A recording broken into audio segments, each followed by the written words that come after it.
Good afternoon, ladies and gentlemen. Yesterday, we had a detailed brief on the successful joint operations that were carried out to destroy the terror infrastructure in Pakistan-occupied Jammu and Kashmir, as well as in Pakistan itself. We also iterated that our fight was with terrorists and their support infrastructure and not with Pakistan military. However, it is a pity that the Pakistan military chose to intervene and bat for the terrorist, which compelled us to respond in kind. दोस्तों, हमारी लड़ाई आतंकवाद और आतंकवादियों के खिलाफ थी।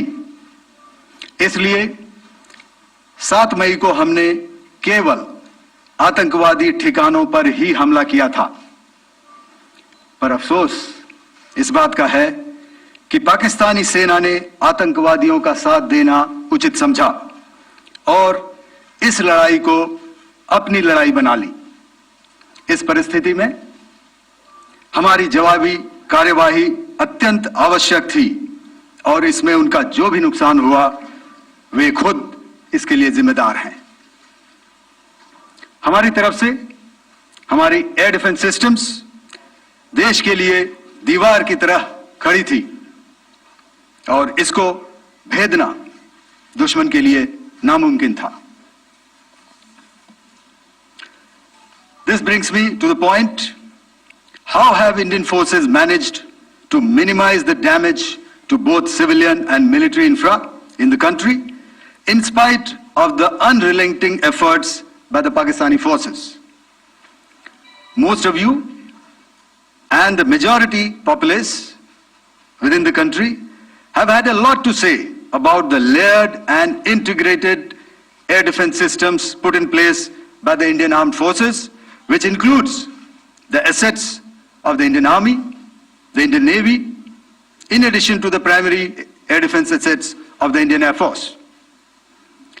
As you all are well aware, this robust low-level air defense guns, shoulder-fired man-pads, and short-range surface-to-air missiles or SAMs. 2 area defense weapons like the air defense fighters and longer-range surface-to-air missiles within our inventory.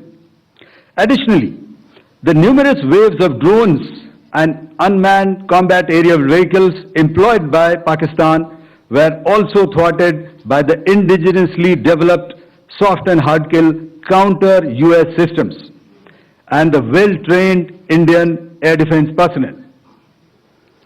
All this was brought together as an efficient and effective AD environment by the Integrated Air Command and Control System or the ISCCS of the Indian Air Force, which accords us the net-centric operational capability which is vital to modern days war fighting. While much has been said and written about the newer systems, I would like to place on record the performance and efficacy demonstrated by even the older battle-proven AD systems like I would like to place on record the performance and efficacy demonstrated by even the older battle-proven AD systems like the Pechora, the Osa AK and the LLAD guns in countering the Pakistani threat vectors in the current operations. They were all modern generations, but these battle-proven systems stood the test of time and took them on head-on. Another highlight has been the stellar performance of the indigenous air defense weapon system like the Akash system.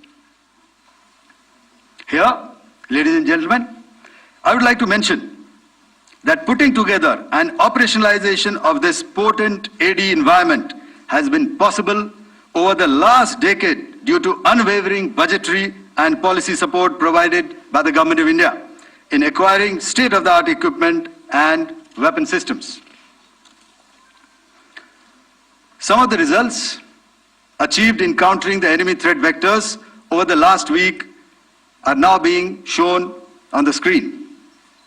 Shown on the screen is the probable achieved in countering the enemy threat vectors over the last week are now being shown on the screen. Shown on the screen is the probable enemy PL-15 missile, which is of Chinese origin. This missile has missed its target, and you can see the pieces now which are available with us. Another weapon system or weapon which was found was the long-range rocket, the pieces of which you can now see on the screen.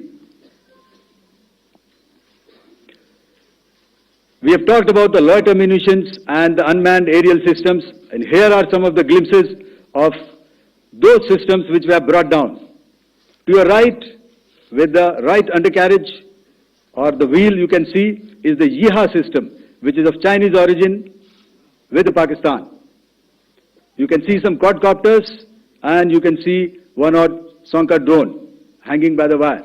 All these have been brought down by our trained crew and air defense systems.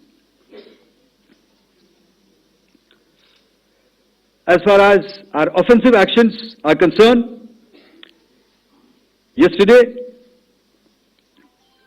I had already shared some details about the targets engaged by the Indian Air Force.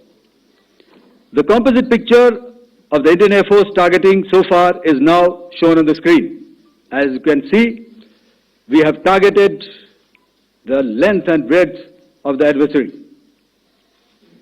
I'm sure most of you would have already seen the effect of these strikes on ground, courtesy the large number of videos and photographs being circulated in the media. A few representative examples from the open source are now being shown to you on the screen. In fact, two of them. This is the strike on the Noor Khan Air Base. And you can see the effect. I'm sure most of you have seen the video. I have also picked it up from your sources only. And this is the aftermath of our strike at Raimiar Khan Air Base. You can see the massive crater that it has left on its runway. And you can see the pinpoint accuracy of our weapons.